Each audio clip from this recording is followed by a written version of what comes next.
up. A show on a mission goes on a mission. We are in the country of Colombia. The Whitney Reynolds Show is funded by Yates Protect, a minority-owned business focused on protecting communities and providing solutions to safety problems for public and private institutions, including air purification, metal detectors, thermal detection, and more. Together at Peace, a community lifting you from coping to hoping. O'Connor Law Firm. When it comes to your injuries, we take it personally. Extreme Experience, making the world's supercars accessible so you can experience being in the driver's seat on the racetracks and back roads of our country. Theraderm Clinical Skincare, committed to developing skincare products designed to restore skin health and promote natural beauty. And by 10 West Real Estate Group, UFC Gym Lakeview, Ellis Bubbles, High Five Sports Chicago, Fresh Dental, Kevin Kelly Real Estate Agent, Concierge Aesthetics and Plastic Surgery, Deluxe Cleaning Services, Midwest Moving and Storage, To-Do School Chicago, Goldfish Swim School Roscoe Village, and by these funders.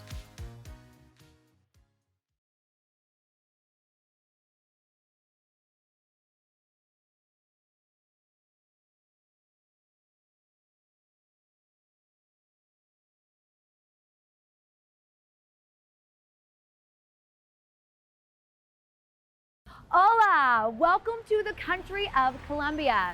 We are a show that's dedicated to being a safe space for all stories, and for the last decade, we've been doing that. Our belief is your story matters. In fact, that's our mission. So today, a show that's on a mission is taking you on a physical mission with us. Let's go.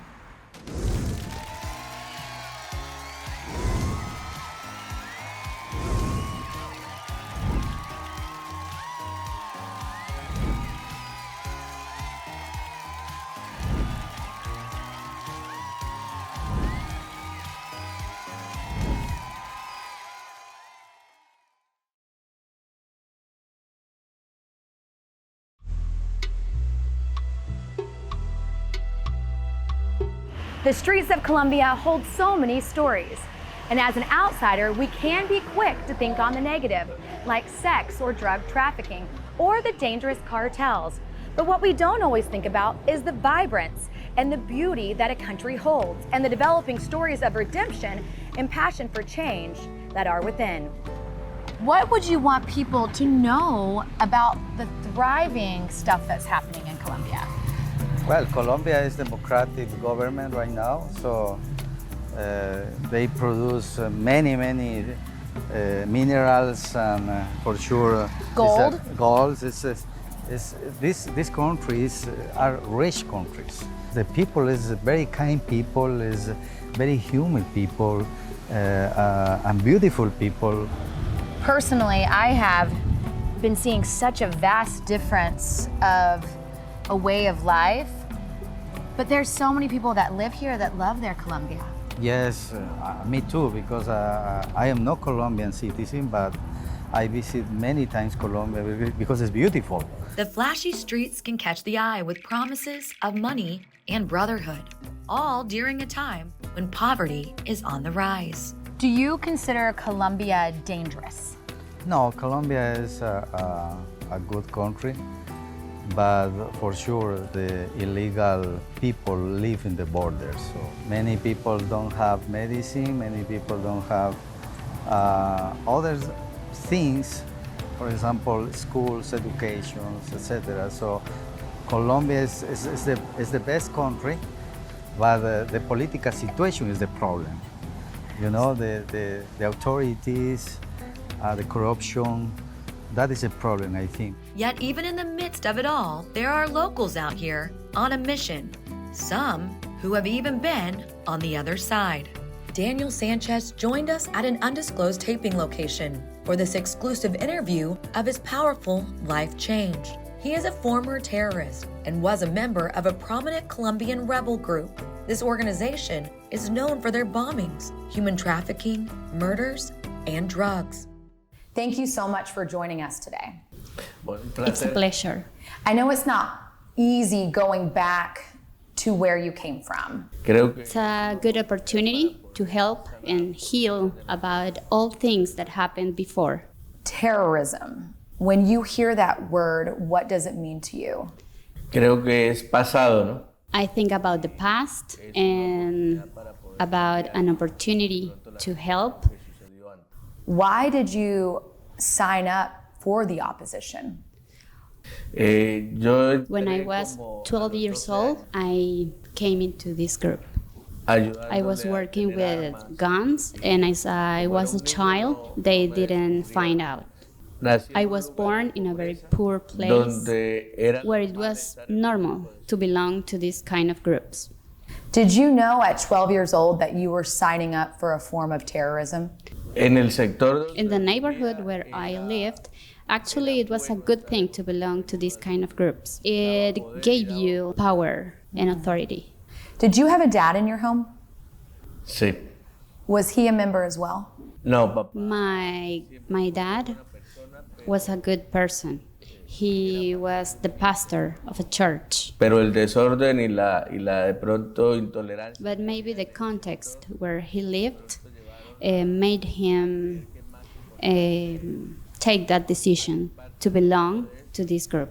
Que vivir de pronto la vida que toca vivir. Can you give us information on the group you were a part of?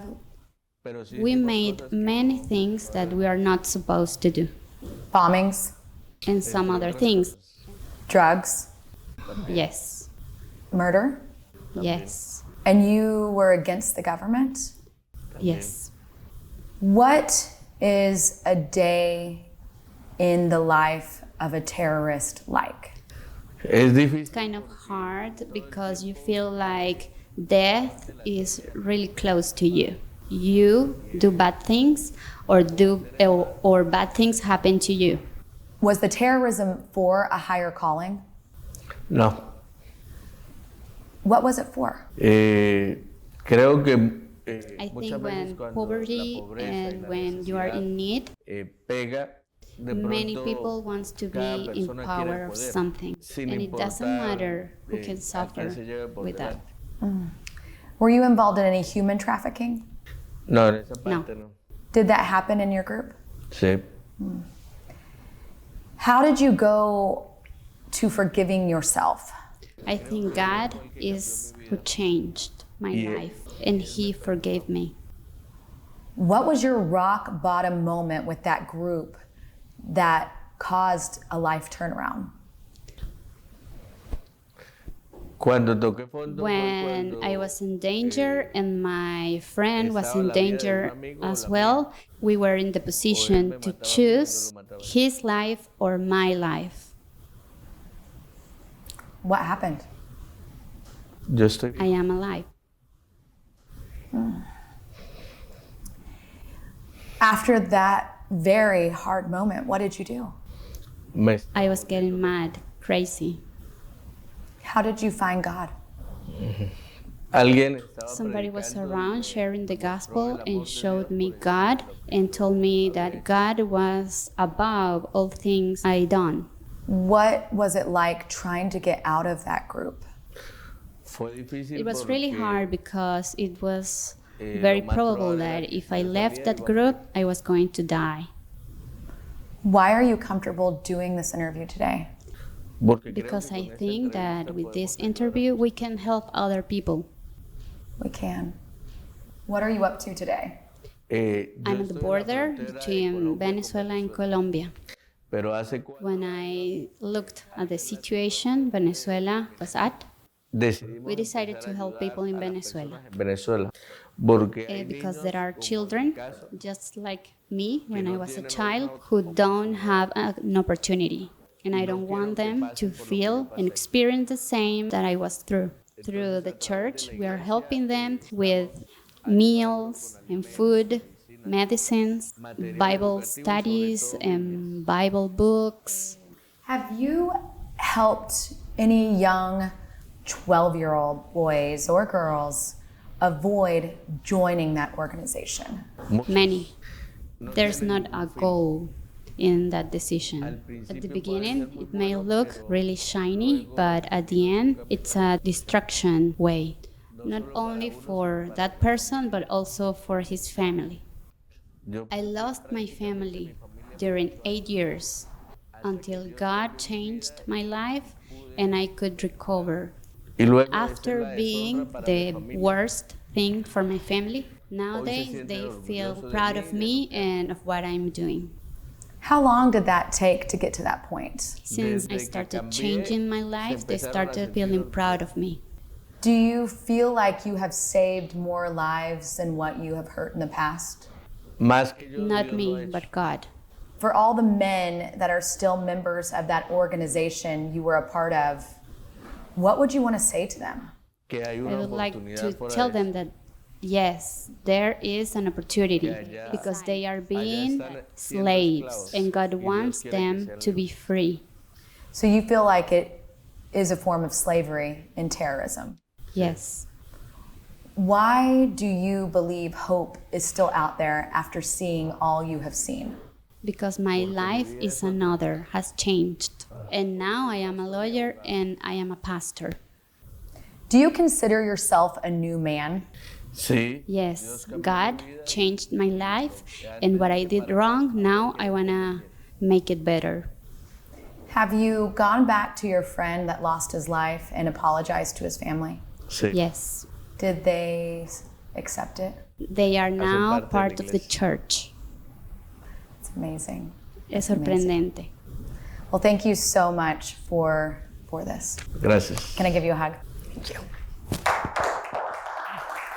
When asked off camera the emotion he felt behind the tears, he let us know it was going back there, reliving his hurtful past. And this is only the second time he has shared his story, the first one being with his daughter. Those tears were both sadness and thankfulness. His path was changed, and it was not easy, but now he is saving lives on the Colombia and Venezuela border. We wanted to understand more about this, so we loaded up the crew and went to a spot on the border where refugees cross in hopes for a better life.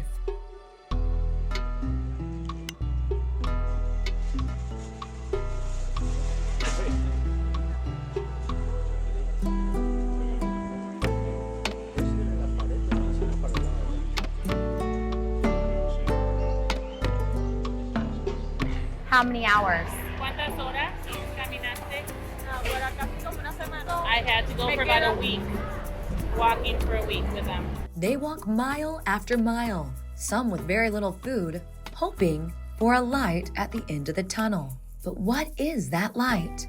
We made our way to the Colombia and Venezuela border, and this is a spot where people are coming and traveling hours for help. And there is help right here. We discovered a spark when we went to a specific spot on the river. This location is where thousands illegally cross, yet is a never-ending stream of hope. We stumbled upon Samaritan's Purse, who in collaboration with several other nonprofits, help refugees with food, shelter, health info, and a lot more. This is not a permanent spot, yet one that lifts spirits, allows rest, and recharges the refugees to keep going to their final destination. We went on a tour to see what it was like. I met a woman whose son needed surgery. Another mother didn't say one word, yet her tear-filled eyes told a story of their own, one that is still heavy on my heart today. We met with the cooks who were measuring out the perfect amount of nutrition for their meals that the refugees would need. Some have been lacking food for years. Before leaving, the group I was with prayed for the workers at Samaritan's Purse. They are looking out for people every day, yet in this moment, you could sense the gratitude for them being seen.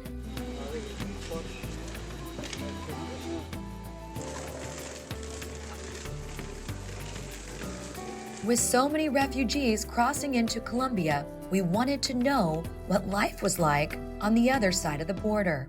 Thank you so much for joining us today. Gracias a ti. Thank you. I've been with you now for over 24 hours learning more about your story and discovering a place that you came over to but chose to go back home.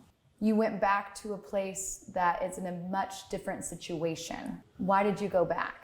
I've been out of my house En busca de 3 una, months de una vida. I was looking for a better life for me and my family. It was my plan, but God's plans were other. The main reason was to look for a better economic life. Económicamente más estable. What are you doing in Venezuela?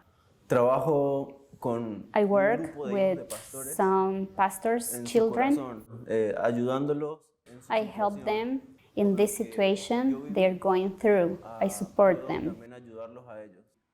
Actually, I have some jobs, How much do you make an hour? 25 cents per hour, and I have 4 jobs. With going back and choosing that life, how do you make sense of it?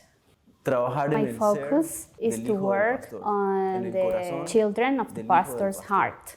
I'm Yo a soy hijo del son pastor. of a pastor, Y conozco and I know lo que what a pasamos los son hijos of a de pastor pastores. experiences. Muchas veces el abandono de Sometimes nuestros we feel padres, abandoned el in our hogar, home because our fathers need to cumplir do con la everything iglesia. for the church. podemos Can get together with reunirnos more más de than 100 100 children of pastors. Somos muy unidos y podemos ayudar a We otras work iglesias together as a team and we can help other churches as well. en las que nosotros conocemos. Those are some of the things we do as children of pastors. As we just saw, Josue is one example of someone who left his country but went back to help the next generation. Thank you for joining us. Thank you, it's great to be here. We're taping in Colombia, but you actually came over from Venezuela for this interview. Why do you choose to live in Venezuela? Because I love my country and I know that God has me there because of one purpose. And I could see that the very place that needed my help was my country. So what are you doing over there?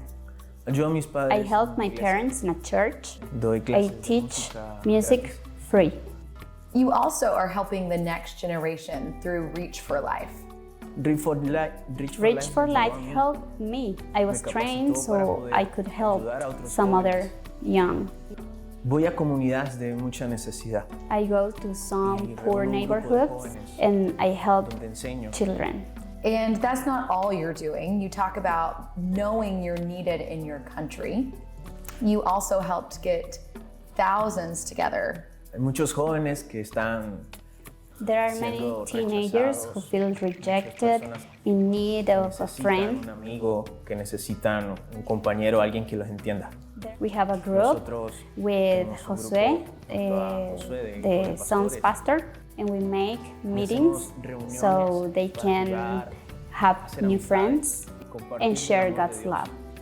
We can Vemos see destellos de glimpses of esperanza. hope, and when Cuando we se see hace that multitud, happening in a multitude, it's una a gran big luz. light. Colombia is a country I am honored to share this story from.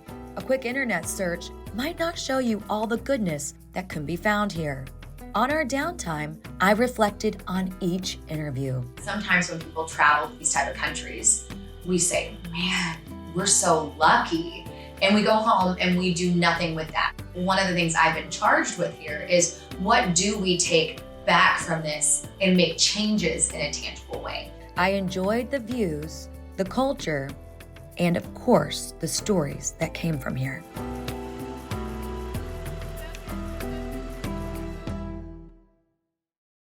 On our next mission, we go back stateside, and it's a reminder no matter where you are, you can do mission work even in your own backyard. It all begins here with CPD waiting nearby. Pastor Michael Allen, co-founder of Together Chicago, takes on the daunting task of knocking on the doors of repeat offenders, giving them the rare opportunity to seek his help.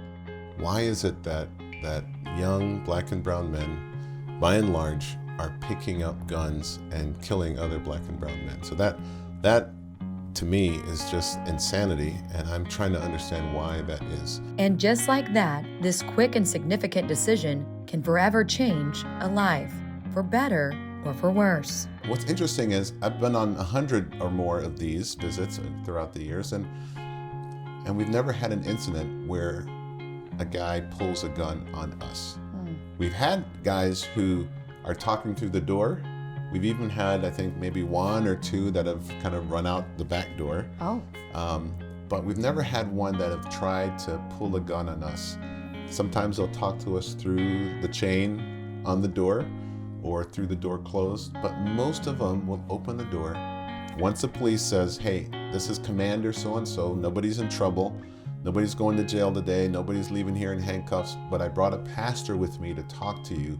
I want to just talk with you, and the pastor has some good news to share with you and some resources. That's usually when the door opens, chain comes off the door, and then we have a conversation. And it's not a long conversation. The police gives them a message of warning. That takes about a minute. And the warning is there because they are actually there to deliver the warning? Like, exactly. They had to go there regardless. Right. So they're there, sent by the chief of police, the superintendent, to go and deliver a warning to these guys saying, look, guys, if you keep on this path, your life is going to end one of two ways, a box in the ground or a box with bars. Now, we will stop you if you make us. We don't want to do that, but that's our job. But we're here today because we have a pastor that wants to help you. They will help you if you let them. By the time I get back to my office, or the next 48 to 72 hours, a guy will call the office and say, hey, you came to my door with Commander so-and-so, and you offered me some help, and I'm calling that in right now. And so we say, okay, tell me what you need. Pastor Allen, through his many years of ministry and urban outreach, realized more needed to be done to minimize the gun violence. And unfortunately, he was a witness firsthand while volunteering at a local church. We have a Monday night meal at Uptown Baptist Church, and that meal is something we do every single Monday afternoon or Monday evening. So this day was not unlike any other Monday when we welcomed in 150, 250 people. And I heard what at first I thought was fireworks. I mean, it was pop, pop, pop, pop, pop, pop, pop, pop. And I looked at my watch, I thought, it's August 9th. It's not July 4th. So it's probably not fireworks. And so I quietly stepped out the back of the sanctuary and opened the door, looked down at the corner of Wilson and Broadway, and 5 people were laying on the ground bleeding. It felt like it was too close to home, too close for comfort. And it was something that God just wouldn't let me get over. I couldn't get over it. I just kept thinking, we have to do something. We can't allow this to continue happening. We've got to, I felt like I have to do something. This is happening in my neighborhood, and I have a responsibility to get to the bottom of it, to understand the why it's happening, and then the what can I do to do my part, our part as a church congregation, to try to help these young men in some way. In the fall of 2017, Michael partnered with financial expert David Dillon, along with other local leaders, to launch a nonprofit that could change things around. The goal was to reduce violence and transform the city through 5 areas of focus, which include economic development, education, gospel, justice, and community mobilization. What we're offering them is a change in their life to say, you don't have to be part of this group that's doing these things. We can help you go back to school. We can help you get a job. We can help you get your GED. We can help you with so many different things. Just tell us what you want, basically, and we'll help you. And we've had a lot of success with that. People saying, yeah, I really don't want to be part of this life anymore. How can we minister on both sides of the gun? It's not an either or. Both are necessary, and desperately need the church to step in and to try to do what we do and what only we can do. I just decided, okay, I have to navigate this world and be the Christian God called me to be. And if this is something that God has called me to do, and a place and a people to love, then I can do it. And God's going to look out for me and my family. And former gang member LaFaunis decided he was ready to make a change, and is one of the many young men that Michael Allen has personally helped to get off the streets. In my community, back then, you didn't really have a choice but to learn how to fight. I mean, at one point, you couldn't go to the store. You had to take the long way to go to school. You got gangs and different buildings that fight each other that's directly across the street. And with one more life now transformed, LaFaunis can help break the cycle and continue to make a collective impact on the violence reduction of his community. We grew up with each other. We fought each other. We shot at each other. And we all got a little older. We just realized, man, we shouldn't be doing it. I mean, we all family. You live right across the street from me. I grew up to dislike you because you lived in another building that I'm not from. And that was the mindset of gangs, instead of just getting to know this person like, man, this is a cool dude. You just like me. So what we do is stick together, band together. We go out and canvass the neighborhood and let them see that we're together. You know, the guys that we're with, we was actually enemies at one point in time. If we was able to get through it and come together, we try to show them that they can do the same as well. And this story of major transformation is a reminder that sometimes the mission can start right in our own backyard. Two-time Pro Bowl running back Matt Forte retired with 10 NFL seasons under his belt and 146 games. Now he's traded in his football career for a higher calling, or as we're talking today, a bigger mission. Let's take a look. Welcome to the show. Thank you. Thanks for having me. So people are probably watching right now and they're like, there's our guy, Forte. We've known him on the field. But let's talk about what you're doing off the field since retirement. Since retirement, I do a lot off the field. So number one is obviously taking care of the kids, because when you play football, a lot is demanded of you, a lot of time away from them, traveling, doing stuff, training, all that stuff. So I am loving spending a lot of time raising them to go in the right way. But then also, other than that, I think that life is more than about yourself. So I've been doing a lot of community work, not only here in Chicago, which I started when I was playing for the Bears, but also global work through Biblica, which when I first retired, I didn't know what I wanted to do.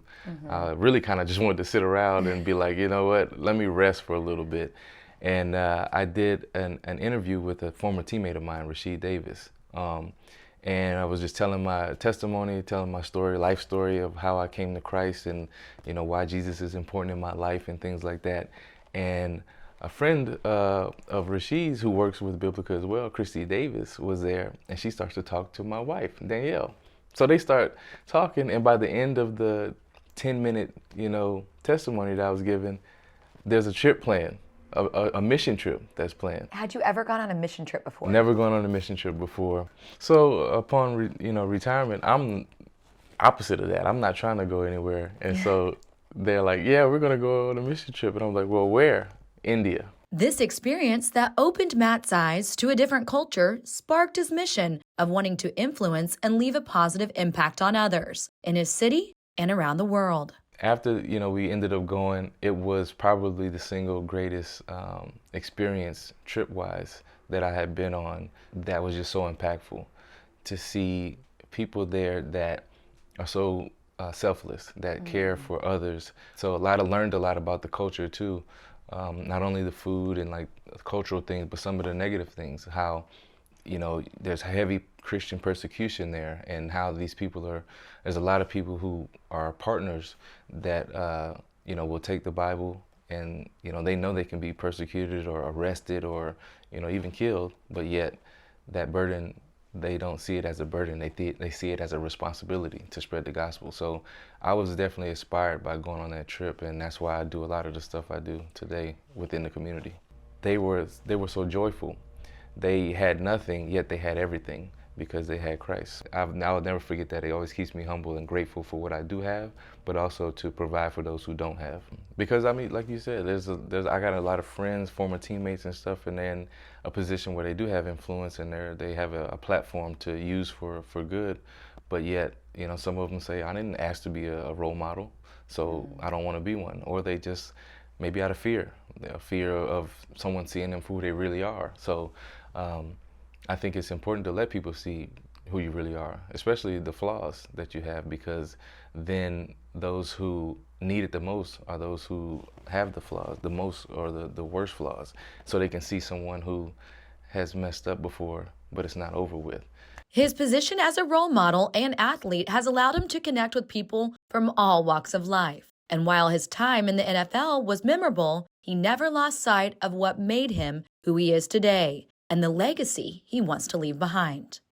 You know, I've talked to you know, children and their parents will say one thing, they're like, man, tell them this and just talk to them about this, and I'll say the same thing that they said, and their kids are like, oh yeah, really? Like they listen now because it's just a different voice, and so I feel that responsibility to improve others' lives. Definitely was blessed growing up, having to grow up in a family of both parents, an older brother, and a lot of mentorship and like stuff like that raises you, like that roots you to be a humble person. So I was raised in that type of environment, but to me, my grandfather also was a pastor for 60 years in Texas. So I was always going to church and going to Sunday school and these things, but that became routine to me. I didn't really get the weight of what following Christ was about. And so once it became routine, it was just that it was something you check off the list, and it's deeper than that. And so once I continued to grow throughout college, high school, college, and then when I became pro, playing football, you encounter a lot of difficulties, whether it be in your career, out or off the field. At the end of the day, you know, we're all gonna go somewhere, and you have to spend eternity somewhere. So the weight of that, what good would it be for everybody to know me and notice me as an NFL player and all that, and the celebrity that they place on you, but then heaven not know your name. And so that was the most important part to me, is that what matters the most, I want to have my name written in that book instead of just in the Hall of Fame. And from Chicago, back now to being here on a mission in Colombia, we are hearing stories of change and hope. What you might not know about all the stories on today's show is that they're very interconnected. From the superstars we featured to the refugees on the border, they are all interwoven. Let's find out how. No matter what the challenge may be, Jeff Morin is committed to spreading hope across the world. He is the CEO of Biblica and is bringing help to places that need it the most, and also inspiring positive change in the process. Welcome to the show. Hey, thanks. So good to be here. We have been going on a mission today, and the common chord between everybody that we've seen is actually an organization that you're the CEO of. It's true. And thank you so much for just picking up these stories. So 200 plus years. So from the very foundings of this nation, we were just a baby nation. There was an organization created to bring the hope of the Bible to people who needed it, who are just in desperate situations. That's where we began. And that's really been the heartbeat for 2 centuries. In this 3rd century, now that we have this book available to serve 7 billion people on planet Earth, just these translations across 85 languages, now you have this opportunity to take hope for folks in challenging places, to invite new discovery, to bring healing, to address some critical issues in the world today. To see the work that you are doing globally is incredible. Yeah. And to also know that there is sometimes some threads that we don't know between all of our stories. Yeah. That's what we found when we sat down with all these different interviews, is the stories you might look across and say, oh, we're very different, but you realize you're really not when you take that moment to open up and realize that their story does matter. Right, so we're talking about one little organization called Biblica, which has this common thread because of this big book that's been so central in the lives of people across history. Okay, that's one opportunity. There's so many others.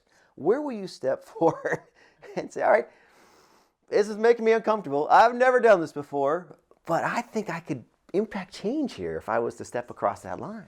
Amazing. You are so right. Thank you so much for coming on today. Thanks. It's been fun. What a mission we have been on together. I am honored to be a vehicle for change with you each week on the show, and from Colombia, here today. Remember, your story matters.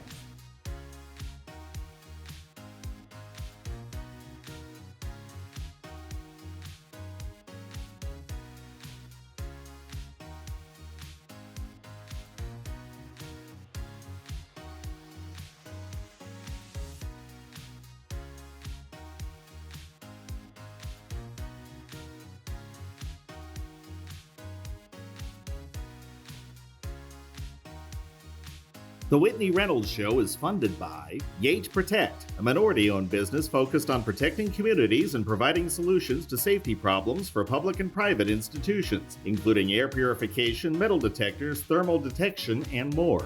Together at Peace, a community lifting you from coping to hoping. O'Connor Law Firm. When it comes to your injuries, we take it personally. Extreme Experience, making the world's supercars accessible so you can experience being in the driver's seat on the racetracks and back roads of our country.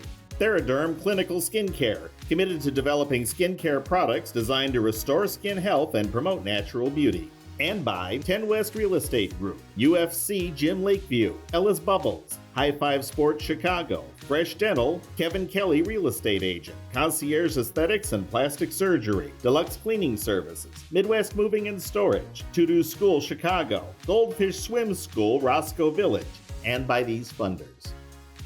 For more information on today's program, visit WhitneyReynolds.com or get social with us. Facebook, Whitney Reynolds Show, Twitter, Whitney Reynolds, or on TikTok and Instagram, Whitney_Reynolds.